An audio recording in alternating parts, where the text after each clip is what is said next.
Ang classic na Pinoy kakanin na palitaw, nagbagong bihis at may bago na rin daw tawag, coconut mochi. Naglitawan ang samut-saring reaksyon sa post na ito. Chanced upon this coconut mochi at the local village eatery, and it was delightful. Kung saan ang classic nating kakanin na palitaw, tinawag ba naman ng ibang pangalan? Ang palitaw naging coconut mochi. Nasaan ako? Pre-colonial times pa lang, palitaw na ang tawag dyan. Pero aminin, nang dahil sa post, nag-crave ka rin ng palitaw. Dito sa bayan ng Kalasyaw, iba ang itsura ng paborito nilang palitaw. Mas matamis at masabaw.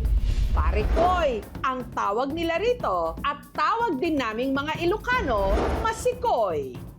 Isa sa iilan na lang na gumagawa nito ang tindera ng kakanin na si Marley. Sa mga panahon kasi ngayon, bihira na ang gumagawa ng masikoy. Kasi ang mga kabataan ngayon, hindi sila mahilig sa malagkit. Kaya ang masikoy, hindi na masyadong ginagawa.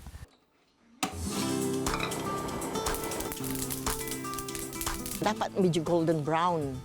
Tapos i-grind mo yon para lalabas yung aroma, lalabas yung tamang taste niya, tapos isit aside mo. Tapos gagawa ka ng palitaw. Yung glutinous flour, ihuhulma mo yun.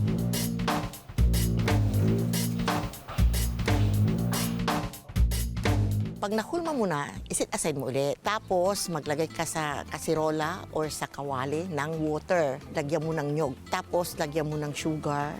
Ilagay mo na din yung sesame seed. Lagyan mo ng anis, pampabango ng pagkain. Yung nahulma mo na palitaw, ihulog mo na. Ihalo mo ng ihalo. Pag yung palitaw mo, yung umapaw na, naluto na yun. Tinawag siyang palitaw dahil mula sa salitang litaw. Yung galapong na yun, binilog mo at nilagay mo sa mainit na kumukulong tubig, manifestasyon na pag ito ay lumutang na ito ay luto na. Ibig sabihin, lumilitaw na. Nandun yung tamis and then parang lasang buto. Tama lang po yung tinglanan.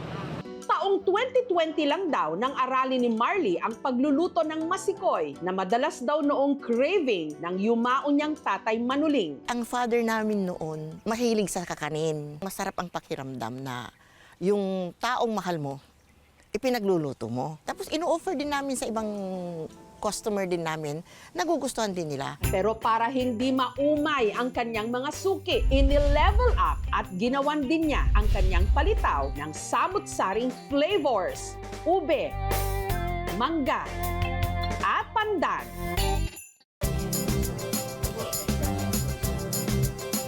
Hindi pa natin bubuksan yung kalan kapag hindi pa na mix well yung egg tsaka yung flavored milk.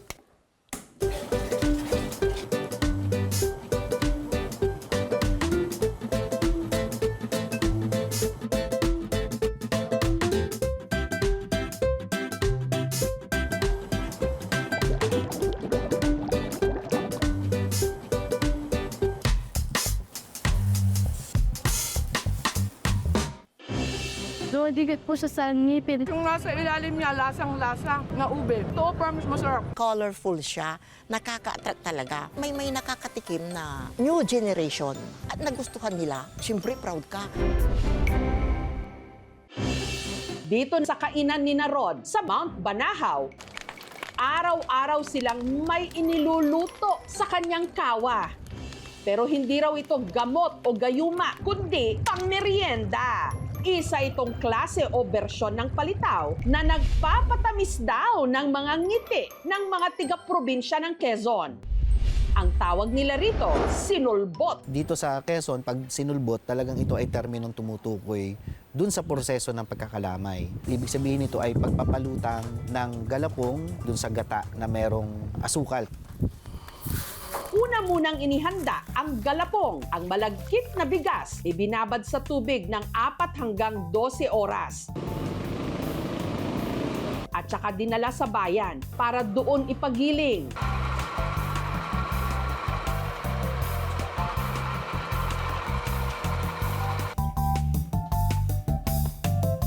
malambot-lambot na po siya. Parang maganda na po ang masa, bilogin. 200 grams po ang isang bilog nito. Dito, yung ginagamit namin na panggatong ay kawayan. Dahil dito ay nag-bring siya ng another distinct flavor. Sa kawa, hinalo nila ang tubig, gata at asukal. Mainit siya mata, ang usok, namumula siya. Pagkakulo, hinulog ang binilog-bilog na galapong. Para akong nagsasagwan na halo. Ito ay para lang huwag siyang dumigkit. Habang inaantay namang lumitaw o lumutang ang galapong, nagsalang sa hiwalay na kawali ng muscovado o brown sugar. Mga isang oras po ito, susunugin. Hindi po pwedeng hindi hahaluin at siya po yung nagtututong, nakapit sa kawali. Nakikita na natin na medyo lumulutang na at namamaga-magana yung ating galapong at ito na yung tinatawag nating sinulbot. Naibibenta nila ito 100 pesos kada piraso. Pwedeng pagsaluhan ng 2 hanggang 3 tao. Solved na! Chewy po. Apo, nalalasahan po yung gata niya. Sinasabi nila na mimiss nila ang kanilang mga lolo na dati-dati ay sila yung nagluluto ng sinulbot at kalamay. Ipinapakita ng sinulbot kung paano mo itatransform yung isang maliit na butil na bigas na yon para mas maging masarap na kakanin.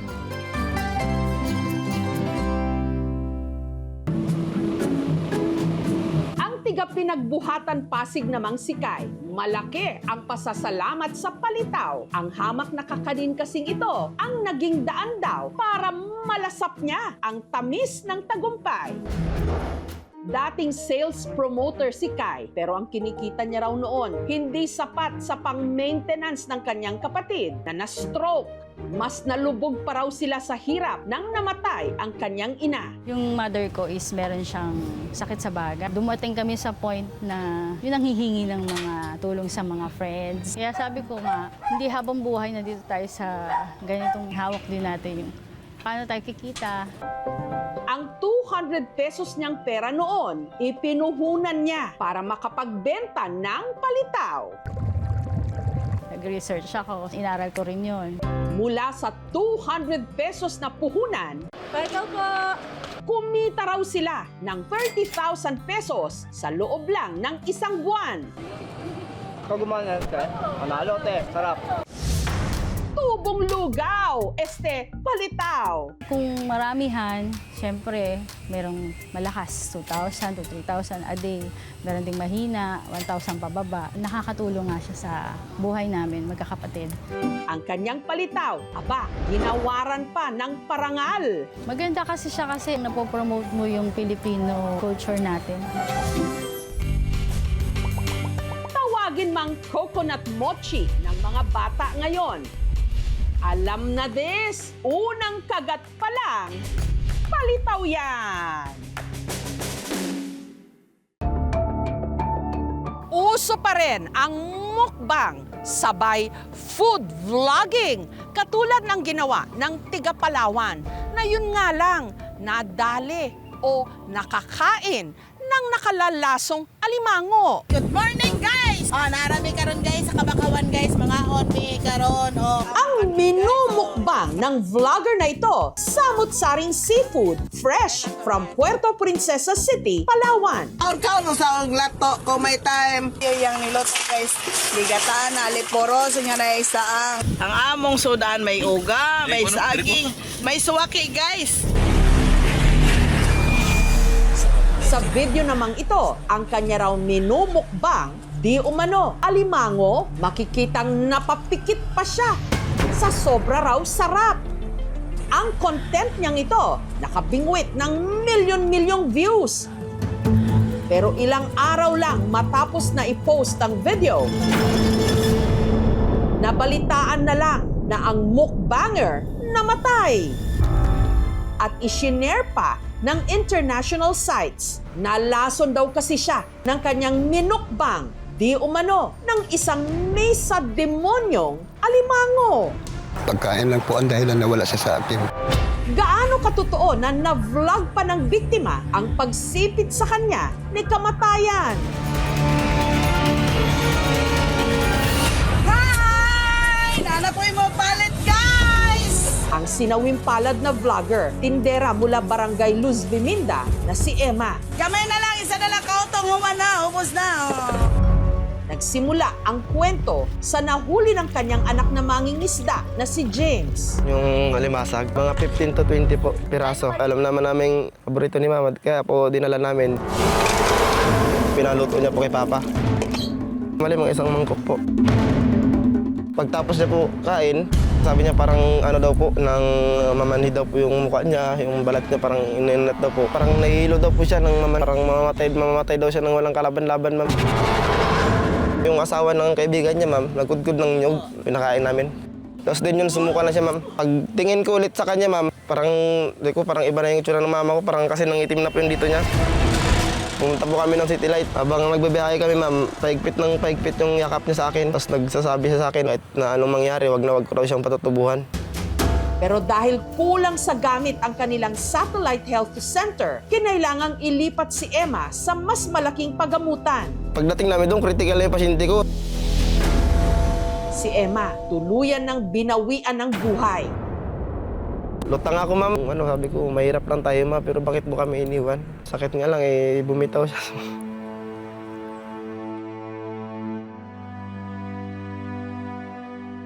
Sakit din po. Kasi nawalaan ako ng babae na mahal ko.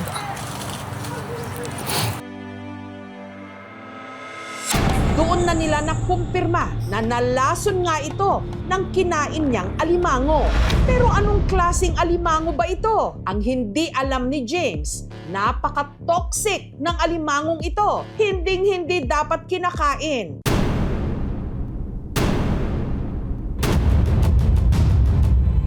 Ito ang napaka-notorious na devil crab o kumong-kumong kung tawagin ng mga lokal.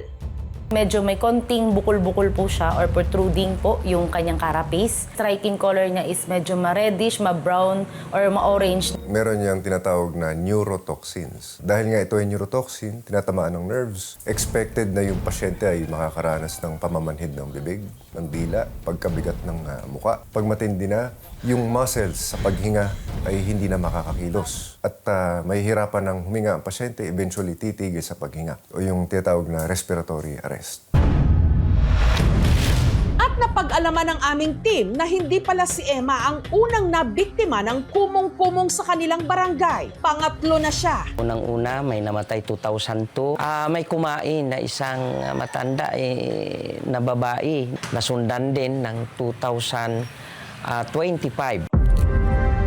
At nung araw na nalason si Emma, may kasalo pa pala siya sa pagkain ng kumong-kumong. Ang kumari niyang si Lolita. Siya ay kasama niya na kami talaga sa pagre-reels niya kahit saan kami magpunta. Ano na lang pala pagkain na lang ni Pari maglambat pag wala kami, yari kayong dalawa. Hanggang may napansin si Lolita sa kakainin nilang alimango. Sabi ko, Mads, parang yan may yung nakakalason. Sabi niya, hindi ni, basta nakadaan sa apoy. Sabi niya, hindi yan makakalason. Nakikita ko sa kanya, sarap na sarap talaga siyang kumain. Kaya talagang napakain na rin ako ng crabs na yun. 3 feces. Yung unang kain ko, wala okay. Yung pangalawa, medyo parang nakaramdam na ako. Yung pangatlo, parang nakakain ako isang sachet ng bitchin po. Wala nang lakas yung buong katawan ko. Talaga, sabi ko, Lord, huwag mo muna akong kunin alang-alang sa mga anak ko. Kaya doon na nila ako gianuhan lapatan ng mga gamot. Pero bakit si Lolita nakaligtas habang si Emma natuluyan? Gayong pareho lang naman silang kumain ng kumong-kumong. Most likely, mababa lang yung dose ng lason na na-ingest niya. Huwag din tayo basta-basta magpapasukan ng pasyente. Kapag yun ay na-ingest na, nasa tiyan na, tapos pag pinasukan mo yung pasyente, lalong masusunog yung esophagus, yung daluyan kung saan dumadaan yung pagkain. Tapos yung toxic na suka, pwede pa niyang ma-ingest at galing sa tiyan, mapunta sa baga. Ang mga alaala ni Emma, sinasariwa na lang nila sa panunood ng kanyang vlogs. Dati magagalitin siya, naging masayahin siya. Nakikita ko na gustong-gusto niya yung ginagawa niya. So sinusuportahan namin. Yan ang snack ko guys! Oh, malaki ang mata!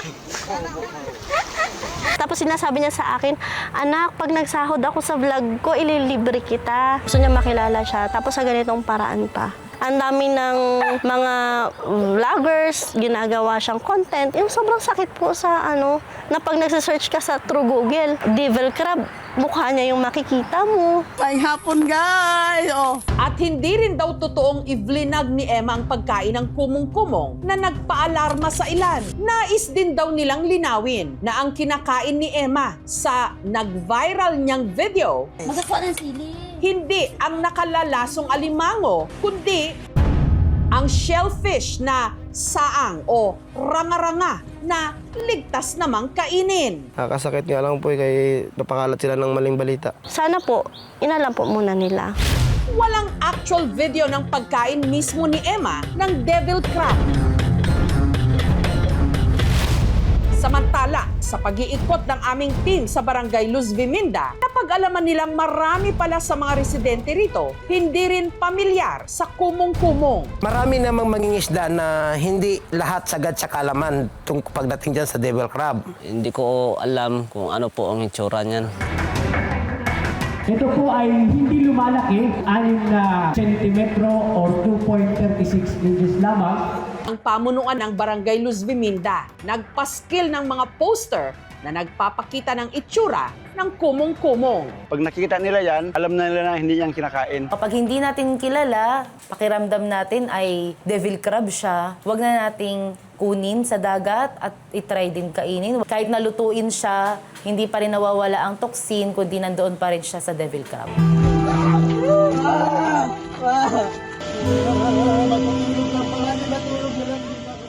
Sana balik siya kahit na isang oras lang, ma'am. Makausap lang namin siya. Masabi lang namin sa kanya na kung gaano namin siya kamahal.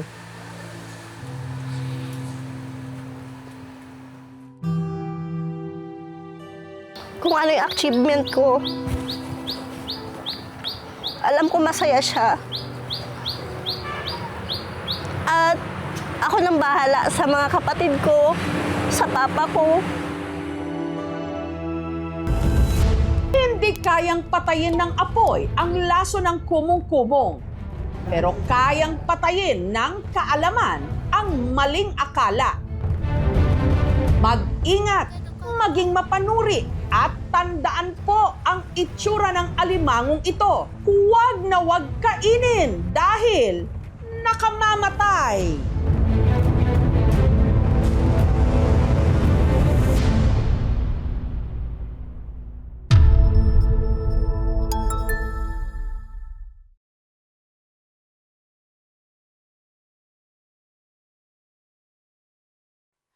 Thank you for watching, mga kapuso. Kung nagustuhan niyo po ang videong ito, subscribe na sa GMA Public Affairs YouTube channel.